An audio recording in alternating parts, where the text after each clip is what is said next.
So this house, again, was built in 1940 and it's never really been remodeled and it needs a lot of love. Ashley and I are planning on moving into the space. As you can see, we had a little bit of extra time last week. We removed the facade on the fireplace and what we discovered is there's quite a bit of rot inside of these studs. So on either side, those studs are gonna have to be removed and replaced because at the end of this week, I have a mason coming to rebuild this facade. With that extra time, we also managed to pull down all the lath and plaster on the hallway door. We're gonna reframe this door so there's just a better flow through into the bedrooms. Over here in the kitchen, you can see we removed the load-bearing wall last week. It's nice and open now. And now we have to do a little bit of framing to cover up the fridge, stub out for the plumbing, remove the knob and tube wiring, which we're replacing all of. You guys know Luis, he's been working on this project for the last 3 weeks, and it's week 4. We have a lot left to do, but Luis... Some big news, we're gonna have a baby girl and her due date is August 3rd. It's really exciting, but I'm personally nervous because this is the list of things that I need to do with an extra set of hands. Yeah.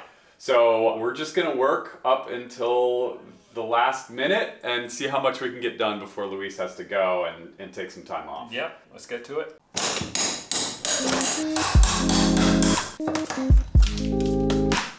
With the mason arriving in 4 days, our number one priority is to investigate this wall, figure out how far the rot goes, and reframe anything that we can. I also want to make sure that anything that's causing that moisture to come into the wall is fixed, but in order to figure any of this stuff out, we need to build a temporary wall to support the ceiling and start cutting out studs.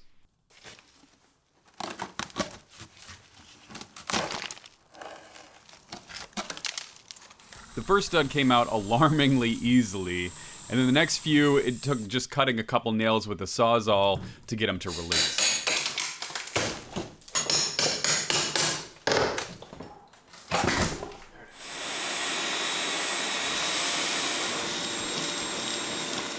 So we've removed the rot, but it's extensive. It's concentrated in one area, but it goes all the way down to the foundation.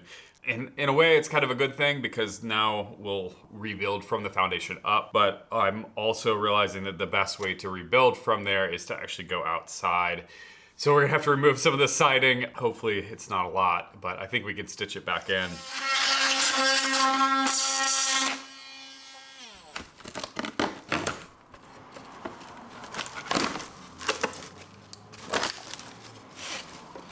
As much as I didn't want to pull the siding off the front of this house, the nice thing about pulling it away is that we get access to all the framing all the way down to the foundation. And I'm glad we did this because the bottom plate was completely rotted out as well as a chunk of the floor joist. So now we can rebuild from the bottom up, starting with a new bottom plate out of pressure treated lumber. I attached the new plate with some Tapcon anchors, and then I could prep a new joist. This joist will be sistered onto the old joist. There's a little spacer block in there to make up for a nailer, and I put some Vicor on there to prevent it from rotting because it will be up against the masonry.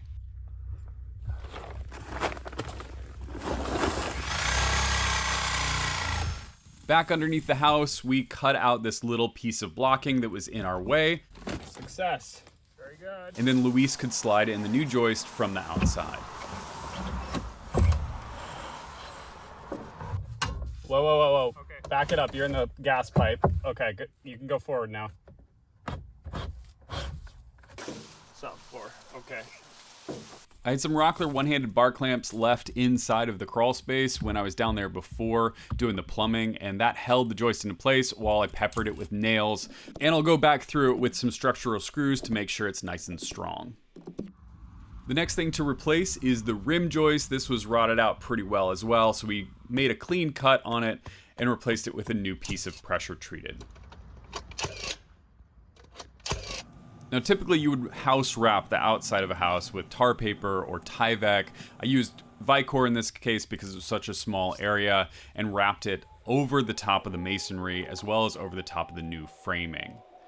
We then had to stitch in the subfloor that had been cut away, and to make a little template like this, I usually just use popsicle sticks and some CA glue, and that makes a perfect template that I can bring back to my shop and cut out of plywood on the bandsaw.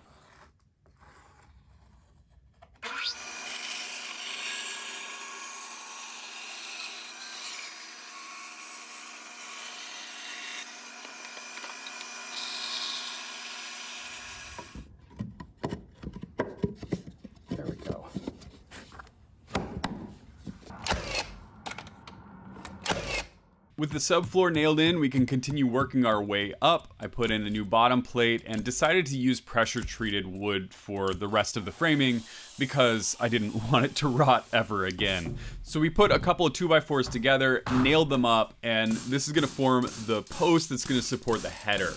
There was also a spacer piece that was in between these posts and the window, so we nailed that on with a bit of cedar.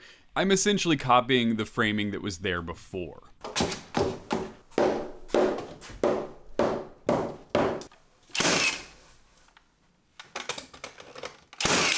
The last bit to stitch in on the left side of the fireplace is the short little trimmer stud that I removed before. I also need to make sure I have a nailing surface from the outside when I go to put the sheathing back on. So I centered that stud in the middle of the cut in the sheathing. And then I added a little extra bit above for the sill and nailed it all together.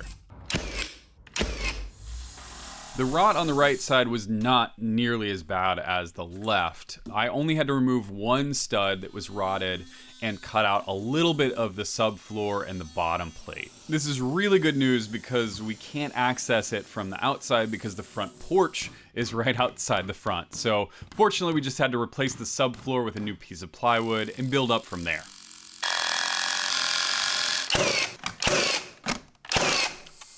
Before the days of exterior plywood, in this area they would clad their homes with solid wood shiplap. And in order to keep the buildings from racking, they installed a cross brace, and that cross brace had to be notched into all of the studs. Since I'm replacing one of those studs, I have to cut some notches in myself.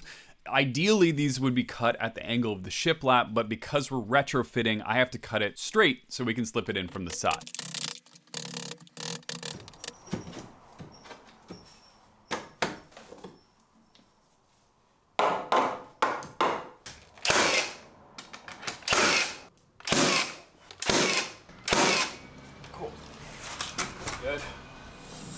So up until this point, we've been mimicking the old framing, but there's something kind of funky here. They framed it with this little plinth that sits onto the masonry, which in my mind, that's just gonna rot again. So we removed it, and as we were removing it, the bricks started to fall away. So Luis had to jump in there, grab the extra bricks before I let them drop to the floor. We vacuumed the whole area off, and we're not gonna rebuild right up against here. We're actually gonna raise up a header up above, and to do that, we're using some 2x6s to space them out to the thickness of a 2x4. We added some 1/2-inch plywood in between.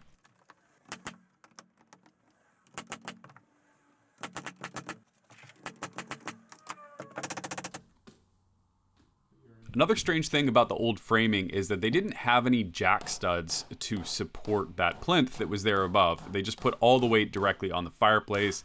I decided that I would put in a jack stud because I'm putting in a header. So that's the stud that I'm putting in now. I wedged it up with a stud that was too long so I could get it up high enough. On the right hand side, I put in another jack stud. This one also had to be trimmed around those cross braces.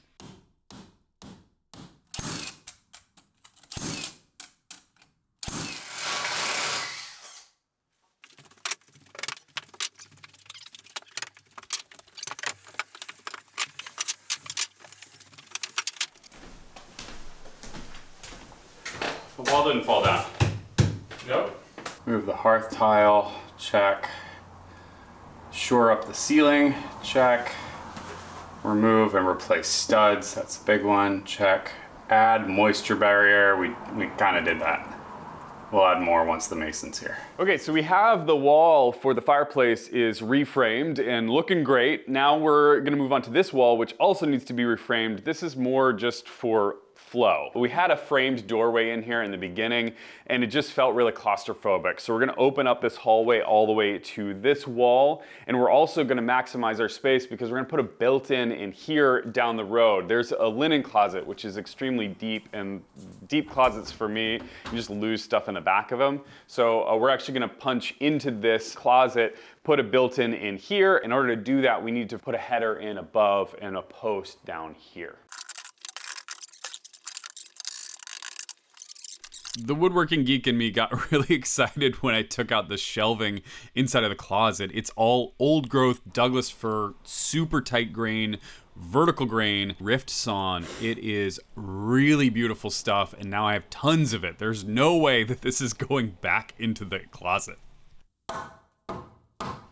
So reframing the hallway is going to be kind of a rinse and repeat of what we've already done. So I'll speed through it. But one thing to note is that the joist directions change in this room. So I needed to support the hallway side where the joists are perpendicular to the wall. But inside the living room, the joists are parallel to the wall. So I don't have to put support inside there.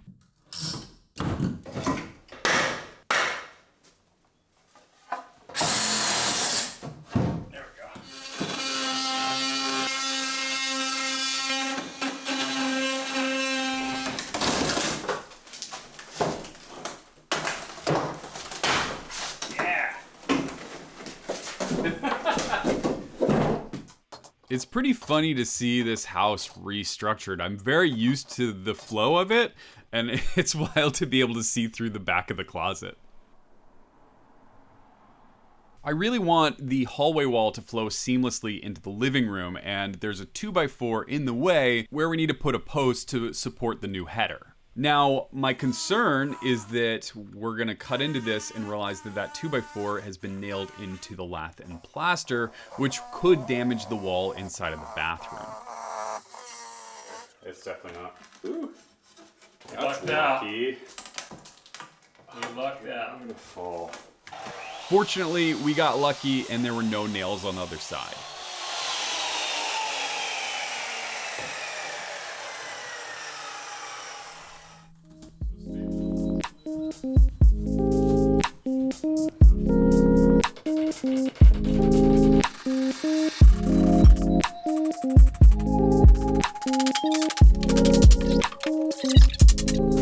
That's great. Wow.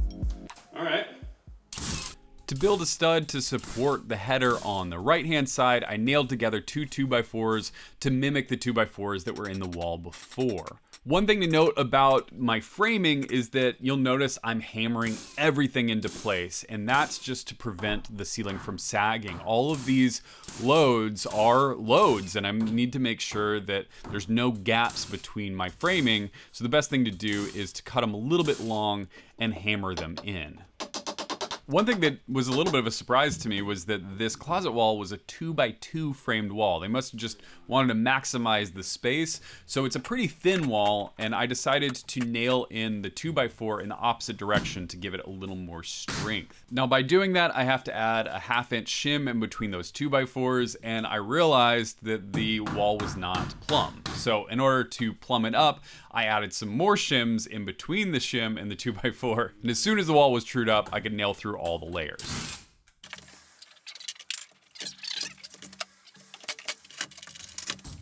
The temporary wall then came out and we had a nice wide open hallway. Demo the plaster, reframe the header, frame the built-in. So it's early the next morning, and Luis isn't here quite yet, but we have two contractors showing up tomorrow. One is the fireplace contractor, and the other one is the HVAC contractor. We're ready for the fireplace, but we are not ready for the HVAC. If you remember from a previous episode, we're getting rid of the old furnace and we're installing a new one in the attic. That brings us to this bedroom, which is where the attic access is, and this is the size of the access, and it's not big enough to bring a full furnace through. We also need to build a 4x8 platform up there for the new system, so we're gonna have to open up the ceiling. I think we're just gonna cut out the whole ceiling for now so that we have easy access to bring materials up, and then we can reframe it later after all the work's done.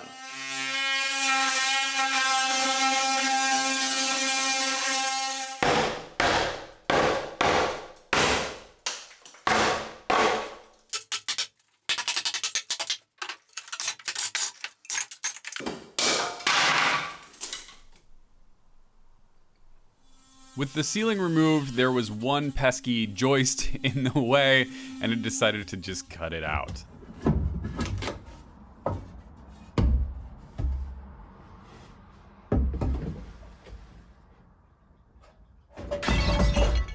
To make sure the remaining joists didn't have any issues with racking, I nailed in some extra blocking from either side.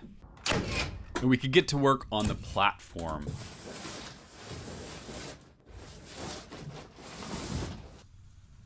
So I decided to insulate underneath the furnace. I don't know whether we're going to spray foam the attic roof or if we're going to put batt insulation the way that it was before. There's sort of pros and cons to either way, and I've gotten a lot of questions in the comments as to whether or not it's efficient to put a furnace in the attic. I mean, it's not as efficient as an insulated space for sure, but we live in Seattle, which is a really mild temperature. We rarely go below freezing and we rarely go above 90 degrees, so is it worth the expense of spray foam insulating the entire space? That I don't know. I'm still deciding. But if you live in a place like Chicago or Miami, you may decide to do this differently. No matter what, it seems smart to me to put the insulation in, and we needed to double stack it in order to reach the R value of 38 that's required in this region.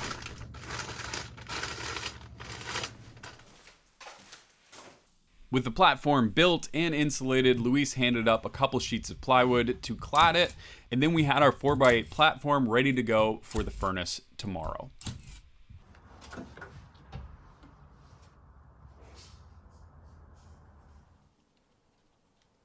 Exciting day. It is an exciting day. There's so much going on. Bright and early the next morning, both sets of contractors were here, ready to work, and it was really fun, honestly, to have this many people in the house getting stuff done. I could not wait to get rid of this old furnace, which was an eyesore. The ducts were patched together, and they even removed all the old ducts from the attic.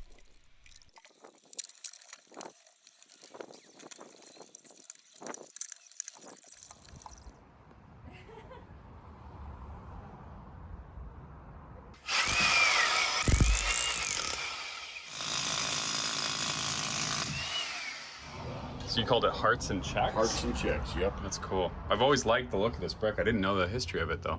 Back then they used to stack them all together, and when they would stack them, this is the brick on top that makes these different colors. Oh, cool. And sometimes they make a check mark, and sometimes they make a heart, and then this is kind of like a ceramic glaze that they put on it. And they're really cool. I love this design. This is kind of an indication that this house was a little bit fancier in the neighborhood. Well, yeah, here you can see a real good set of checks. And this is almost a heart. Oh, okay. Jeremy the Mason was awesome, and it was so fun to learn about his trade. I genuinely didn't know anything about bricklaying, so it was really cool to ask him a bunch of questions, and he shared a lot of knowledge with us. What's the set time when you're, like, I don't know, what do you call it, mortar, cement? What do you, like? We can rehydrate it over and over, I see. but cure time is like 30 days, but also depends on conditions and environment. So I asked that Jeremy bump this facade out a little bit. If you remember the original facade, it was pretty much flush to the wall, and this one is going to have a little bit of a bump out, a half a brick. And I also requested that it be set up for tile, which is our plan to do for the final facade, which I actually think was kind of cool because he just took all the scrap bricks that they had left over from other jobs and used them as he wanted to, which ended up with a pretty unique look.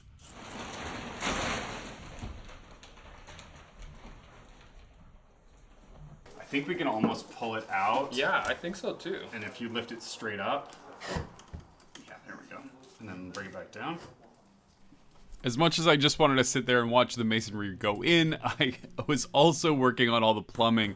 We left it kind of half finished. We didn't do any of the drain pipes, and we also hadn't stubbed in for all the water pipes. And even though we had a bunch of contractors around, it was actually pretty easy to work in these areas because they weren't conflicting with where they were working. So this is the sink in the kitchen, and we're stubbing in with PEX B. It's what we used to replace all the old galvanized water pipes, and we covered that in the second video in this series. In the mudroom, we also have services for the washing machine, and this gets connected in with both a drain and 2 water lines. These kits are super handy. They come with all the valves and the right hookups, and all you have to do is connect your water lines and your drain, and everything's contained in the same spot. They also have wall brackets that you nail into place, and they allow for the spacing for the drywall. In my adult life, I have never had a water hookup to a fridge, so I've never had an ice maker, and that's all gonna change. I found another kit that's for the ice maker valve, and we installed that with some extra blocking. That sounded good. Are they going? I could pause it and put it. I thought so. There it is. There. While we were working on the plumbing, so were the HVAC people. They installed a tankless water heater in the closet, which is so much better than that big tank we had before. Install stubs in kitchen, install washer dryer service, install new drains, and reroute the water heater. Check. The HVAC system was now in place. Everything was reducted. It was exciting to have this attic completely redone, and I can't wait to get it finished off. So we're back up in the attic to do a little bit of housekeeping. I had several people in the comments from the last video say I didn't take into account the tensile loads on these joists, and that the joist hangers are not rated for tensile loads. Now, to clear things up, this is not a truss system attic. It is a rafter system. So it's a little bit different, which means that there are less tensile loads, but people informed me that there is tension from the walls. The outer walls can pull against this system, and these hangers potentially could pull out.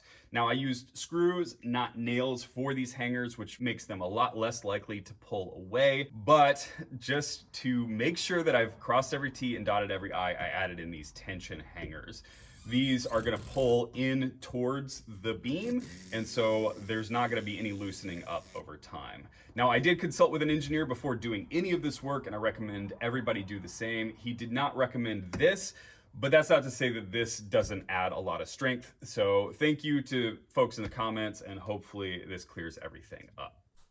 Another thing that people talk about in the comments a lot is my knob and tube wiring. Yes, this is from the 1940s, and yes, it is untouched since then, which is honestly kind of a good thing because you don't want to patch into this old system. But that also means that it all needs to be replaced. It's an ungrounded system, and since we've disturbed these walls, we need to cut all of it out. Whenever I'm working on projects like this, I don't like to have a full tool belt on, so I use my Rockler marking and measuring tool pouch to pack it full of all the tools that I need. Trimming out this old wiring is pretty easy. It didn't really take all that long. It's just a matter of cutting the main wires, and then you can pry off the insulators and the outlets.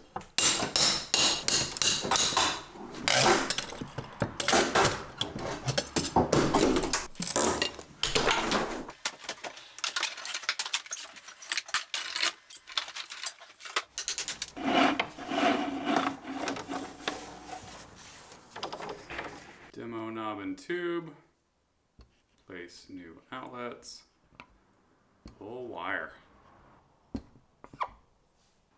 Well, just 2 items left when Luis became a dad. So congratulations, Luis. Congratulate him in the comments. He reads those and I know he'd get a kick out of it. They're doing well. They have a happy, healthy baby girl, and he's gonna be taking some time off. Well deserved. So while he's gone, my plan is to start in on the kitchen cabinets. I'm building all of them from scratch. It's gonna be multiple episodes. Obviously, the house isn't ready for cabinets. We still have to put in insulation and wallboard, but we do have electrical in place now, and things are moving forward. I'm gonna take a little bit of pause on the construction side of things, get into the woodworking stuff, and then we'll probably circle back in a few weeks and see what's going on. Big thank you to the Patreon supporters. It has grown a lot recently. I'm really appreciative of that, and if you wanna hop on the Patreon, we have a bunch of behind the scenes content on there as well, and that's gonna continue. I've got some upcoming ones that I'm really excited to share. Thanks so much, and I'll catch you on the next one.